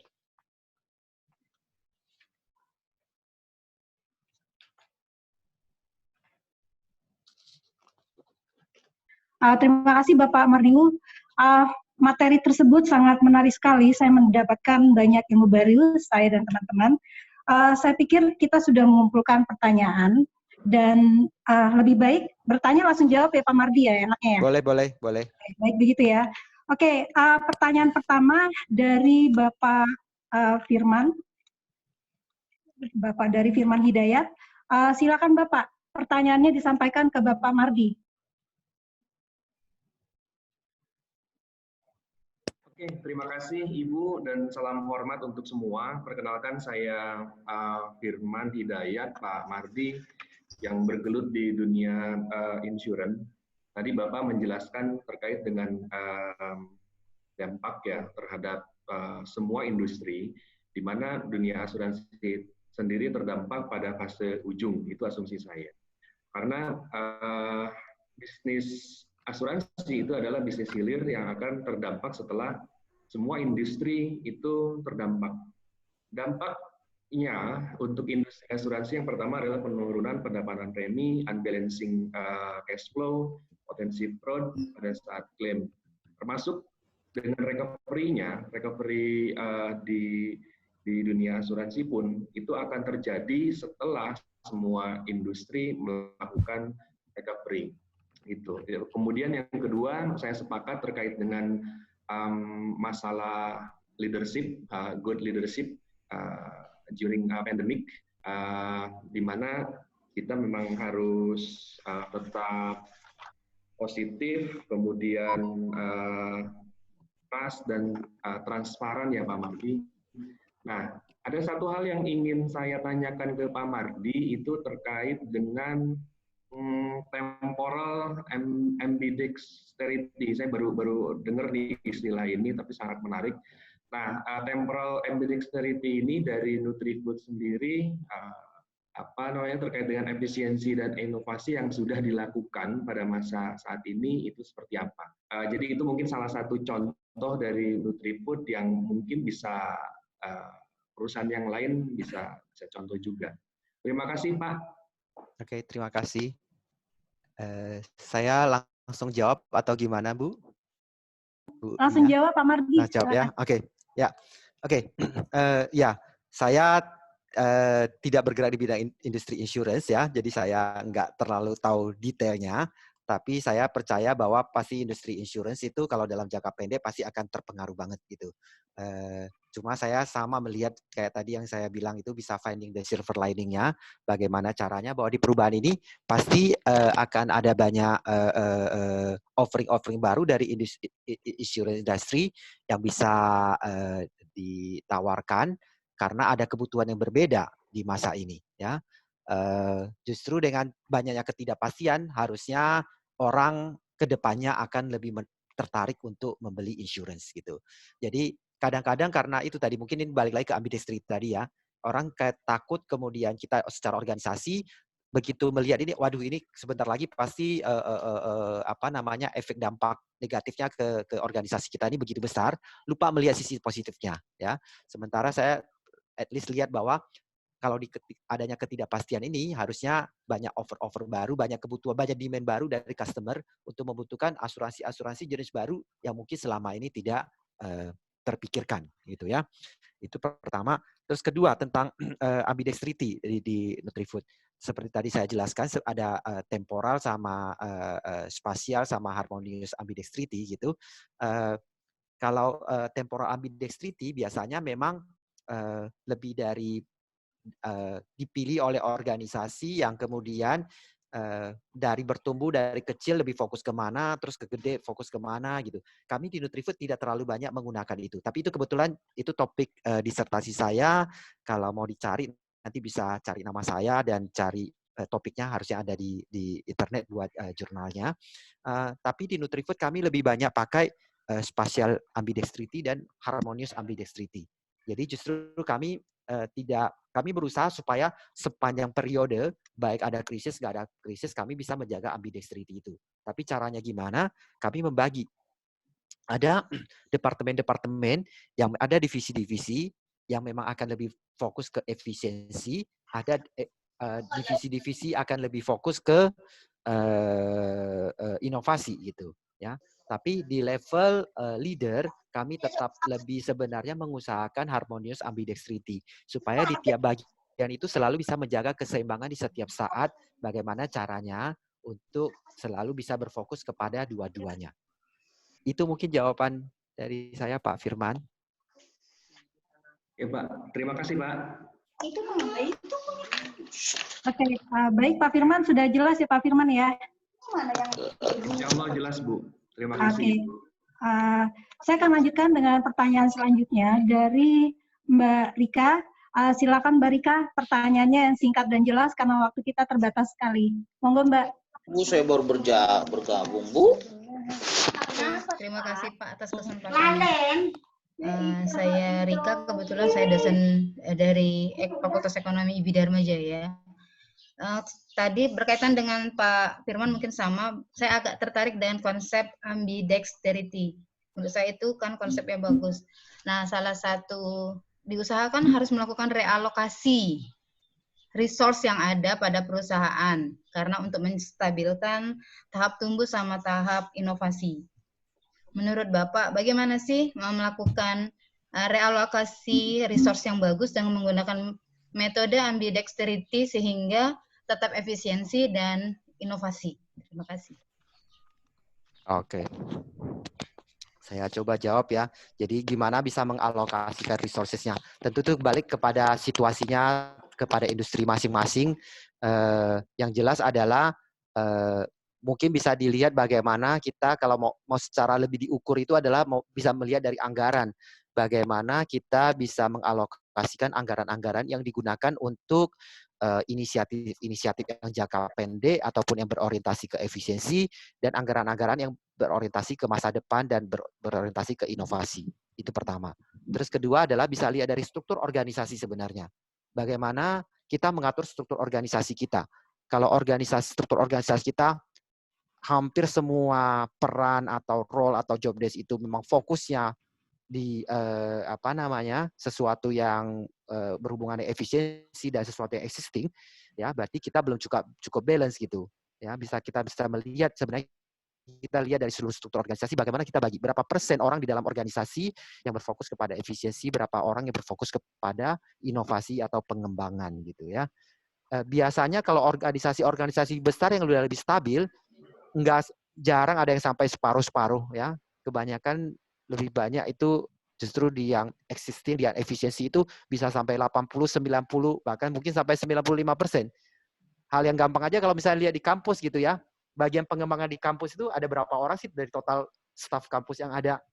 Mungkin sangat amat sedikit ya, saya nggak tahu, 2%, 3%, atau ada yang bisa sampai 10% gitu. Ya, walaupun padahal kalau di, apa istilahnya, Tridharma, perguruan tinggi, perguruan tinggi. Salah satunya kan adalah research ya, bener ya? Kan ada pengajaran, penelitian sama pengabdian masyarakat gitu kan? Itu sebenarnya sesuatu yang lumayan berimbang gitu ya. Tapi saya nggak tahu waktu menurunkan itu ke dalam resources itu apakah sudah begitu gitu ya. Artinya di masing-masing mungkin bukan hanya cuma di struktur organisasi karena kadang-kadang dosen yang sama bisa melakukan berbagai hal.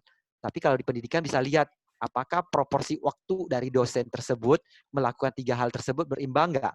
Kan kadang-kadang kita dengar di beberapa universitas itu, dosen itu waktunya habis pertama buat administrasi. Seperti yang mungkin pernah dikomplainkan, saya pernah baca dikomplainkan guru-guru gitu ya. Gimana guru-guru bisa berinovasi dengan metode pengajaran sementara mereka harus ngisi formulir yang begitu banyak gitu. Nah, saya nggak tahu tiap kampus kan beda-beda. Kalau kemudian habis waktunya buat menyiapkan kuliah, ngisi form-form yang ada, terus habis buat ngajar, kapan waktunya buat penelitian? Jadi sebenarnya kalau mau menyeimbangkan ambidextrity ini, di dosen pun harus benar-benar menyeimbangkan berapa persen sih waktu dari dosen itu melakukan penelitian. Berapa banyak sih waktu yang dilakukan untuk menulis jurnal dan menerbitkan jurnal gitu ya. Saya nggak tahu kalau jadi guru besar di Indonesia kan ada pengumpulan nilai KUM gitu ya. Nah itu saya nggak tahu apakah KUM-nya itu dari bidang manapun boleh, yang penting kekumpul 1000 KUM, atau jangan-jangan harus dibatasin misalnya minimum 300 harus berasal dari jurnal dan dari penelitian gitu. Itu juga salah satu cara kalau mau balance supaya organisasinya institusi pendidikan bisa lebih ambidextrous. Itu Bu pertanyaan yang bagus, terima Iya, kasih. terima Semoga kasih, memuaskan Pak. jawabannya. Iya, sama-sama. Oke, baik. Terima kasih Bu Rika. Pak Mardi, kita ada pertanyaan yang baik sekali dari Ibu Kemala Hayati. Ini saya pilih pertanyaannya yang kira-kira kalau dijawab itu akan mengcover seluruh pertanyaan yang lain. Silakan dengan Ibu Kemala sampaikan pertanyaannya. Yang singkat ya Bu ya. Terima kasih Bu Rika. Langsung saya Pak Mardi, saya ingin menanyakan bahwa akibat dari virus COVID ini adalah satu sisi interaksi virtual maupun namun di sisi lain, maaf ada di sisi lain, PSBB atau lockdown ini juga menghambat distribusi produk ke berbagai daerah. Karena saya itu dari luar kota belum sampai dari sana. Jadi bagaimana sustainability ini? Terjadi dengan pembatasan atau keterbatasan distribusi produk tersebut. Demikian Pak Mardi. Saya agak tidak dengar pertanyaannya, mungkin ada. Hah? Oh ada. Oke. Sebentar. Bapak Ibu tolong di-mute suaranya. Tolong di-mute suaranya, karena saya akan bacakan pertanyaan dari Bu Kemala. Oke. Halo? Ya. Oke. Pertanyaan dari Bu Kemala, Pak Mardi, adalah krisis COVID-19, potensi interaksi virtual tentu saja semakin meningkat. Tapi di sisi lain, lockdown atau PSBB menghambat distribusi ke berbagai daerah. Bagaimana sustainability usaha dengan adanya keterbatasan distribusi produk tersebut. Demikian Pak Mardi pertanyaan dari Bu Kemala. Oke, terima kasih Bu Kemala, terima kasih Bu Dina udah bantu bacain. Memang itu yang mungkin salah satu hal yang saya bisa lihat positif dari apa yang dilakukan pemerintah. Ya, sebenarnya tiap area, tiap negara itu memang mungkin kondisinya berbeda-beda, jadi tidak serta-merta bisa melakukan kebijakan yang sama dengan yang dilakukan oleh negara lain gitu ya. Dan kalau kita lihat bahwa untuk supply chain di Indonesia, kita mungkin kalau lihat pandemi ini akan berlangsung lama, apalagi bergelombang gini, tidak mungkin kita menutup segala sesuatu sampai kemudian bilang ini hanya buat jangka pendek. Dan kita nggak punya cadangan untuk setinggi itu gitu. Ya, oleh karena itu mungkin hal yang benar sudah dilakukan pemerintah adalah bagaimana caranya industri-industri yang vital yang memang dibutuhkan banyak orang harus tetap beroperasi, tapi dijaga resikonya, ya, dengan dengan mitigasi dengan prosedur yang baik gitu ya. Makanya industri makanan, industri kesehatan semua tetap bisa berjalan, tapi badan-badan yang berwenang seperti Badan POM membuat cukup detail ya. Jadi Badan POM itu, Badan Pengawasan Obat dan Makanan itu membuat satu pedoman, dokumen yang cukup detail bagaimana bisa menjalankan pabrik tetap bisa beroperasi dengan tetap bisa aman dan bisa menghindari penyebaran virus ini gitu. Itu yang saya lakukan gitu. Jadi mungkin juga kedepannya saya rasa bukan cuma Badan POM, bukan cuma industri. Mungkin tiap-tiap sektor harus membuat semacam itu. Kedepannya mungkin kampus juga harus membuat. Bagaimana caranya sih? Karena kita tahu ini akan lama gitu.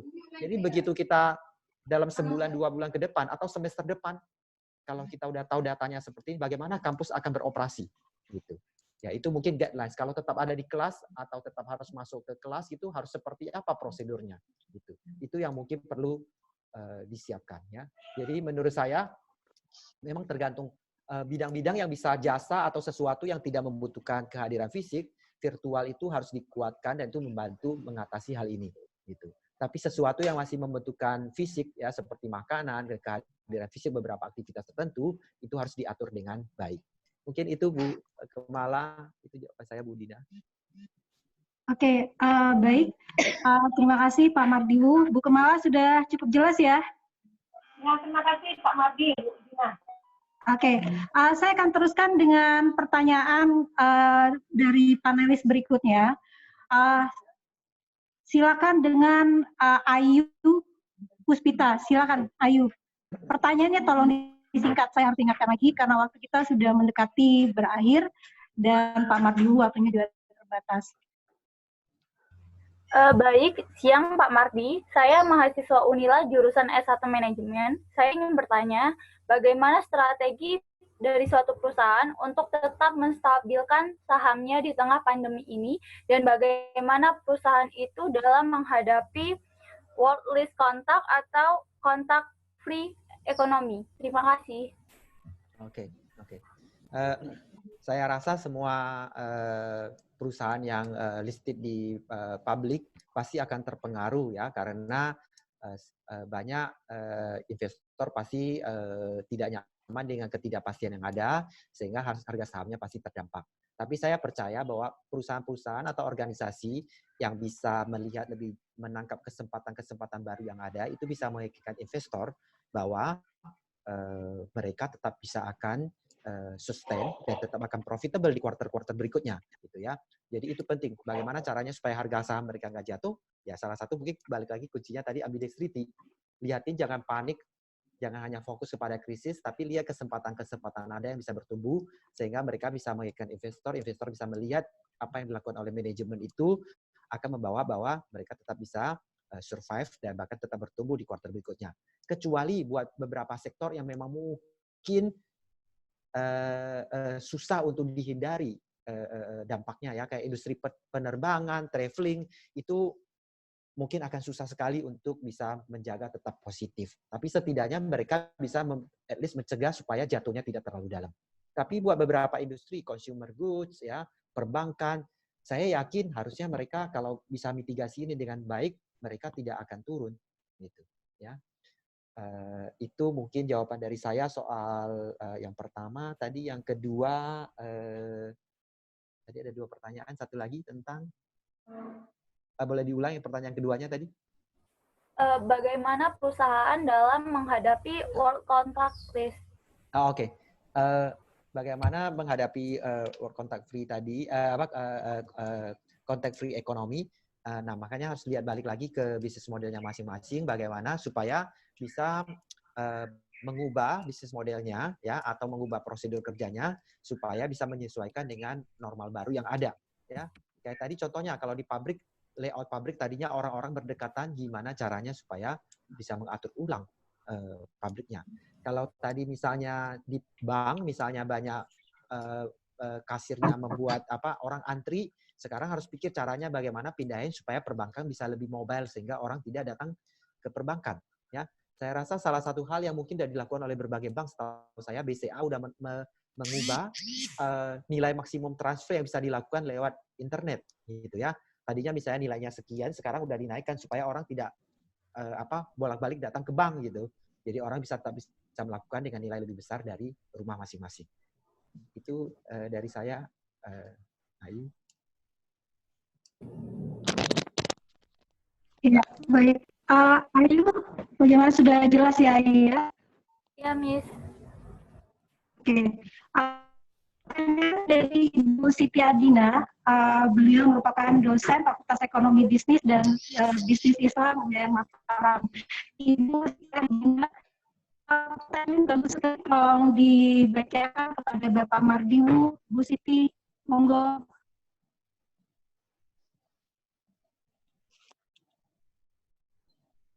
Bu Siti?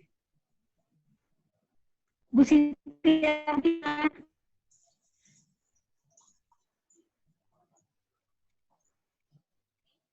Oke. Kalau Bu Siti tidak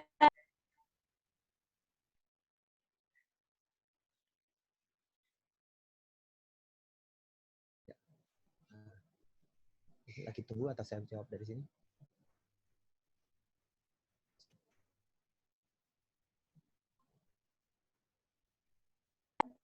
Oke. Kalau nggak ada oke gitu dengan pertanyaan dari Dimas Putraji.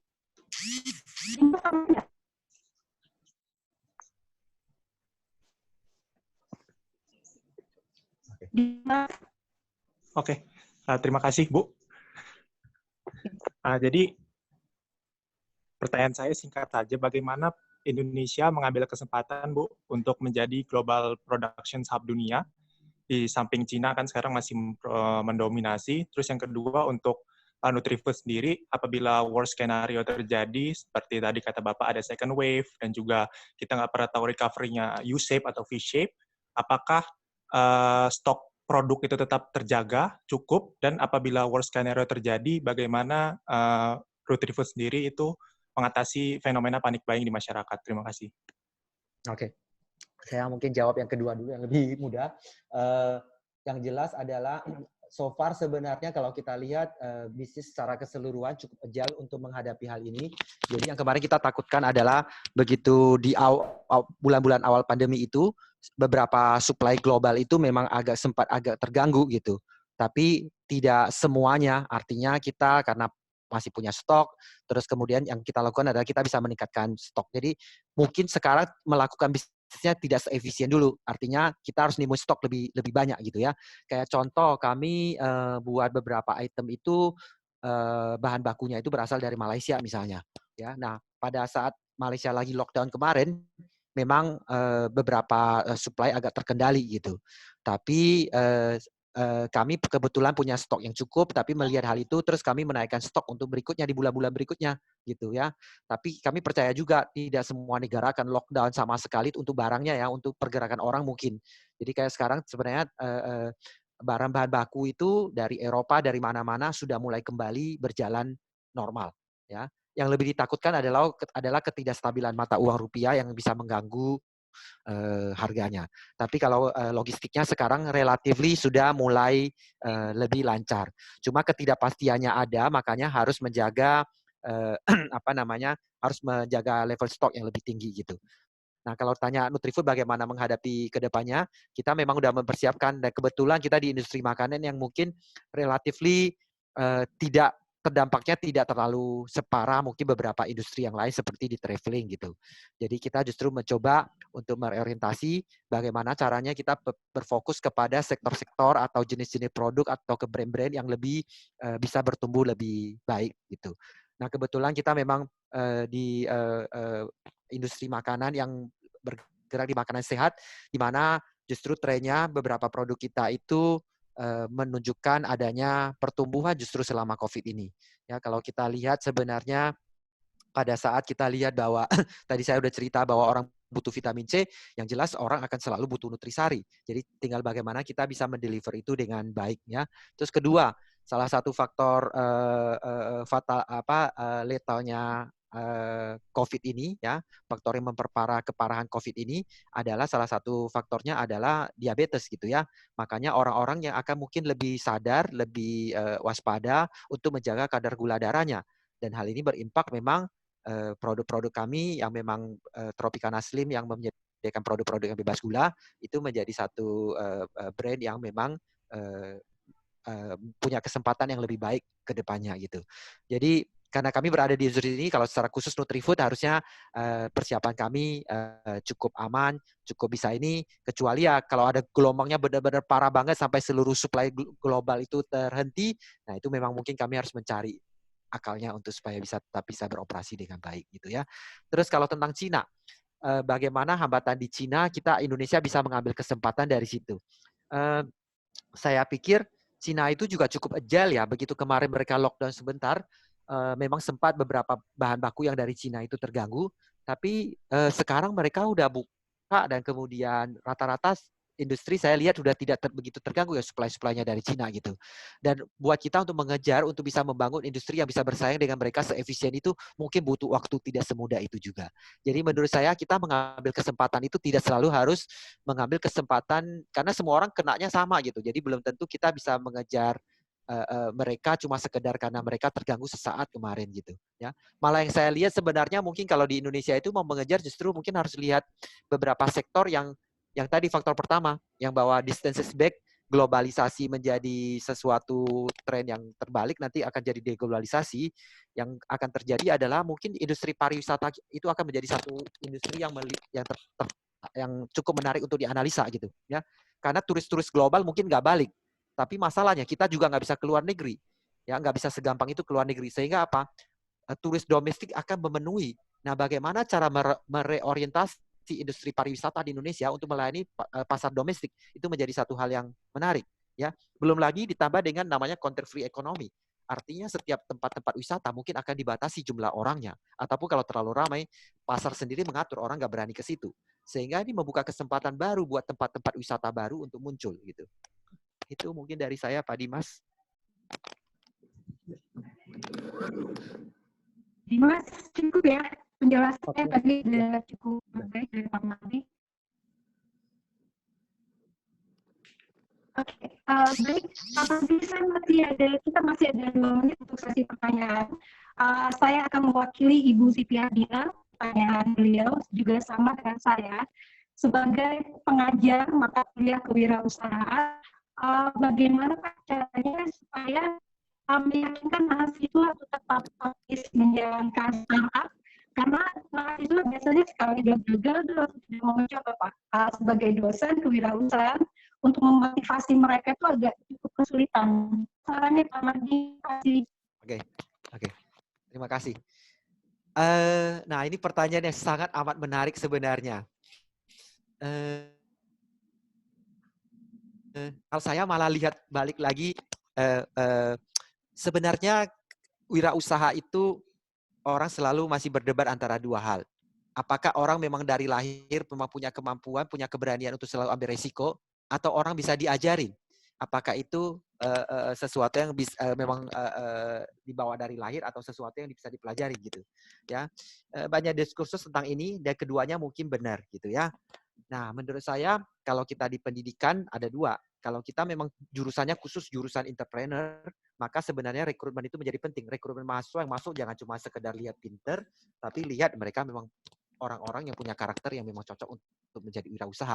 Orang-orang yang berani ambil resiko, itu pertama. Tapi kalau memang kita udah menerima murid apa adanya dan kita bukan di jurusan entrepreneurship, tapi mengajar entrepreneurship di jurusan ekonomi gitu misalnya, tentu kita nggak bisa milih-milih muridnya. Artinya apa yang bisa dilakukan? Ya, sebisa mungkin kita memang memotivasi orang bahwa menjadi wirausaha itu memang butuh nyali, butuh keberanian mengambil resiko. Jadi memang mungkin juga sesuatu yang tidak bisa serta-merta dipaksa untuk itu gitu, ya. Cuma mungkin bisa memotivasi mereka dengan cara apa sih enaknya menjadi entrepreneur, apa sih yang bisa didapatkan, ya. Kadang-kadang kalau orang bisa lihat purpose-nya, bisa lihat kelebihannya, bisa lihat advantage-nya, mungkin orang akan lebih termotivasi, ya. Jadi pertama sekali menurut saya untuk bisa menumbuhkan keberanian mereka adalah balik lagi ke purpose-nya. Kita kalau jadi wirausaha bisa menciptakan lapangan pekerjaan yang banyak. Kita punya kebebasan mewujudkan visi misi kita, gitu. Jadi mungkin yakinkan mereka tentang benefitnya, tentang advantage-nya menjadi entrepreneur supaya sepadan untuk mereka berani mengambil resiko untuk itu, ya. Mana Bang materinya itu? Itu Bu mungkin jawaban dari saya. Baik, terima kasih Bapak Mardiwu. Sebetulnya kita masih ada banyak pertanyaan. Saya mau tanya, bisa nggak nanti pertanyaan disusulkan, dijawab belakangan sama Pak Mardi lewat email atau apa Pak? Boleh, boleh. Boleh ya? Oke, baik. Terima kasih untuk para peserta, Ibu dan Bapak sekalian. Cukup waktu kita untuk tanya jawab dengan Bapak Mardiwu. Maksud saya kita akan menutup acara sesi tanya jawab. Sebelum ditutup, saya akan membacakan beberapa critical point dari materi Pak Mardi, bahwa dalam pandemik kita harus sangat responsif terhadap perubahan. Akan ada banyak hal baru yang menjadi new normal dalam kehidupan kita sehari-hari. Pandemi COVID-19 itu membawa perubahan, terutama ada beberapa nilai yang mendapatkan peningkatan, seperti misalnya permintaan terhadap acara TV, kemudian membaca, spending time with the family, kemudian ada juga value yang menurun seperti smartphone, kemudian mobil, barang-barang mewah seperti itu. Ada juga yang tetap sama nilainya. Ada masalah dalam perusahaan untuk melihat masalah internal dan eksternal, dan bagaimana menyeimbangkan antara eksploitasi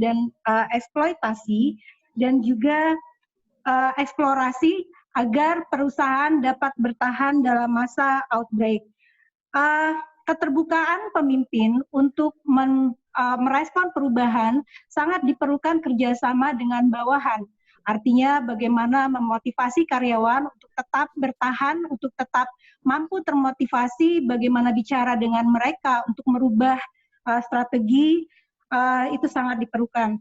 Terutama transparansi dari kepemimpinan itu sangat diperlukan, responnya terhadap panicking, kemudian bagaimana menjadi servant leader itu sangat diperlukan. Kepemimpinan dalam hal ini juga sangat berpengaruh terhadap bertahannya suatu usaha dalam masa pandemi COVID-19. Saya pikir cukup saya serahkan. Terima kasih. Assalamualaikum warahmatullahi wabarakatuh, Bapak dan Ibu. Saya serahkan kembali ke Mbak Dian. Silakan Mbak Dian. Ya, terima kasih banyak Ibu Dina sebagai moderator. Terima kasih juga Bu Erni. Terima kasih semua peserta yang sudah daftar. Ini totalnya itu 120 partisipan, Pak Mardi. Ya, 120 partisipan. Kemudian saya ucapkan juga terima kasih banyak buat Ibu Novia MR Fiza dari Aceh, ya. Kemudian juga ada Ibu Siti Hadina yang tadi sempat nanya, itu dari Mataram, Pak.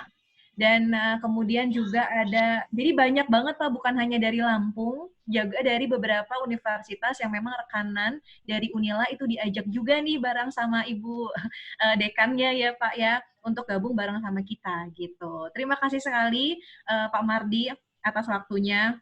Dengan segala kesibukan Bapak sempat meluangkan waktu untuk sharing bareng sama kita. Makasih banget juga ya Bu Dina. Ibu Dina juga ini baru kemarin banyak banget dapat scholarship. Saya kagum sekali, nanti banyak belajar juga.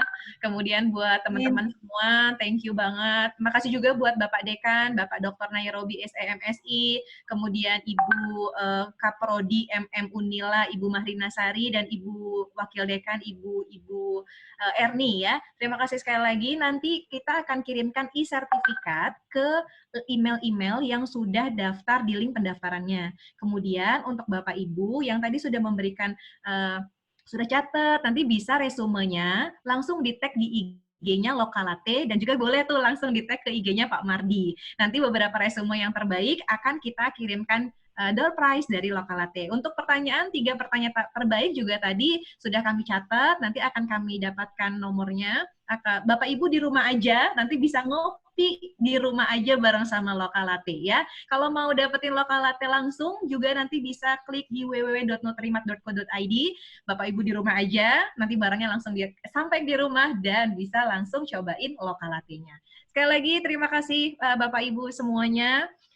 Terima kasih juga di sini sudah selesai untuk ngopi inspirasi virtual kelas Fakultas Ekonomi dan Bisnis Universitas Lampung, collaboration with Lokalate and Indonesia Marketing Association Chapter Lampung. Sampai ketemu di acara selanjutnya. Terima kasih Pak Mardi. Terima kasih semuanya. Terima kasih. Assalamualaikum warahmatullahi wabarakatuh. Terima kasih undangannya. Assalamualaikum warahmatullahi wabarakatuh. Waalaikumsalam Bu Dwi ya. Ya. Terima kasih Bu Dian, Bu Erni. Terima kasih Pak Dria, Bu Yuni, semuanya. Ya, terima kasih, mohon maaf pertanyaannya tidak bisa. Iya, mohon maaf ya pertanyaan selanjutnya. Bu, aku saran kalau memang nanti ada banyak pertanyaan bisa DM langsung ke Instagram Bapak aja. Oh iya, bisa. Ya, @mardiwu. Saya klik ya. Bisa ditulis Bu alamat emailnya atau apanya Ibu di sini. Direct, oke, kirim. Dina, thank you ya Dina. Dina. Ya. Thank you, terima kasih. Ya, sama-sama Bu. Iya. Ada saran baik dari Mbak Dian. Kalau ada pertanyaan silakan ke IG beliau Pak Mardiwu, DM. Ya, oke. Bu Mar, ini Instagramnya saya sudah lihat. Aduh, jadi iri. Beruntung sekali jadi tas ranselnya Bapak. Iya benar ini ya Bu. Iya. Oke. Ya. Deketin lagi. Siap. Ini juga banyak yang masih stay juga ternyata Bu Erni. Kayaknya masih nanggung gitu ya Pak ya Bu ya mau nanya. Tapi waktunya udah pas gitu. Terima kasih Ibu. Saya dari Aceh. Oh, dari Aceh. Ibu tadi ditungguin. Bisa langsung. Iya, assalamualaikum. Waalaikumsalam. Iya, waalaikumsalam. Iya. Ada teman-teman saya, Ibu Novia, Ibu Benih, kemudian Pak Nedi dari Aceh. Iya. PKBI kelas A. Oh, iya. Iya, Dina ya. Iya. Halo Mbak Dina. Assalamualaikum. Bentar. Iya. Ya, Bu Mardi akhirnya gabung juga. Aku share linknya ke Unsiah, pokoknya aku share link webinar. Iya. Ini calon Brisbaner. Insya Allah. Insya Jangan Allah lupa ya tahun depan kenalin ke Pak Mardi. Oke, siap. Yo, makasih ya. Makasih Ya, buat Novia. webinarnya. Saya. Yuk, Assalamualaikum. Ya. Waalaikumsalam warahmatullahi wabarakatuh.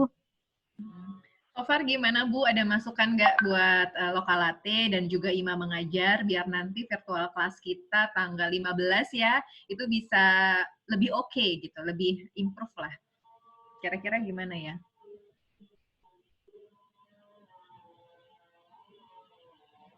Ada masukan nggak Bapak Ibu? Kira-kira. Iya, ini kalau saya sih gini Mbak Dian, kalau bisa sih pemateri itu ngasih materinya itu sebelum gitu. Jadi nanti kan kita bisa mempelajari dari slide pertanyaan. Karena kalau misalnya ini kita masih pakai Zoom virtual, saya membacakan pertanyaan dari Zoom group chat itu kan ketimpa-timpa, belum yang private nih gitu. Ya, Jadi betul. iya, saya ngebaca itu dari bawah lagi. Aduh, ini lagi satu-satu belum ngeladenin yang private gitu kan. Yang private-nya mau nanya ini. Agak sulit karena layar kita juga terbatas gitu. Tapi kalau misalnya tadi dapat slide, bagi moderator itu juga akan mudah untuk udah langsung bikin closing-nya gitu. Jadi bikin resumenya juga udah mudah gitu. Sehingga kalau di private company waktu itu kan memang rigid ya, sangat irit sekali. Saya tahu rasanya gimana ngirit waktu gitu sampai ras gitu kan. Kalau bisa itu nanti artinya moderatornya bisa ngebuat resume itu udah duluan. Kemudian ya pertanyaan sudah duluan sehingga nanti di Zoom group chat itu tidak terlalu busy gitu dengan banyak yang memperkenalkan diri, belum yang salam gitu ya, terlalu banyak disturbance gitu aja sih. Tapi selebihnya itu sudah bagus mengundang CEO yang artinya memang berkompeten untuk acara business sustainable dan cocok sekali dengan materinya gitu. Bravo sih menurut saya. Good job. Ya Bu, aku note masukannya. Jadi PPT-nya sebaiknya dikirimkan duluan biar peserta bisa juga melihat, begitu juga moderator untuk bisa take note untuk itu gitu ya Bu ya. Ya, thank you masukannya. Iya, sama pertanyaan tuh udah prepare duluan. Ya, mungkin jadi sistemnya kalau tadi kan kita sharing dulu PPT, habis itu baru tanya, mungkin bisa dibalik gitu ya Bu ya. Ketika PPT-nya udah dikasih duluan, teman-teman udah bisa untuk pertanyaan-pertanyaannya. Setelah itu waktu pas kita mulai udah langsung diskusinya jadi lebih banyak gitu kali ya Bu. Iya, flow-nya lebih enak gitu. Pertanyaan sudah bisa dipilih mana yang terbaik. Gitu. Betul. Nanti tanggal 15 tanggal 15 mungkin kita coba dengan mekanisme ini ya Bu ya. Iya, benar. Karena itu fokus kayaknya. Saya masih banyak kekurangan pertama kali moderator. Nggak apa-apa, udah oke Bu, udah oke banget. Paling tadi saya titip sih untuk hostnya ini Bapak Didi Sudarmansyah ya, mungkin memang harus benar-benar di depan laptop untuk mutein gitu, untuk mutein yang kadang-kadang tiba-tiba unmute gitu ya, nanti langsung di unmute kayak gitu, jadinya lebih detail. Tapi so far aman sih untuk yang pertama webinar seriesnya Unila gitu. Congratulations ya. Ya, makasih banget Bu Dina, semuanya, Bu Erni, Bu Rita, saya izin pamit karena mau sholat dulu, habis itu jam 1 ada meeting lagi. Sampai ketemu. Nanti untuk yang berapa pertanyaan terbaik, saya akan WA ke Bu Erni untuk minta alamat, nanti tim kita akan kirimin ke ininya Bu. Ya, terima kasih Bu Erni. Ya, Bu. Assalamualaikum warahmatullahi wabarakatuh. Waalaikumsalam warahmatullahi wabarakatuh. Ya, Bu.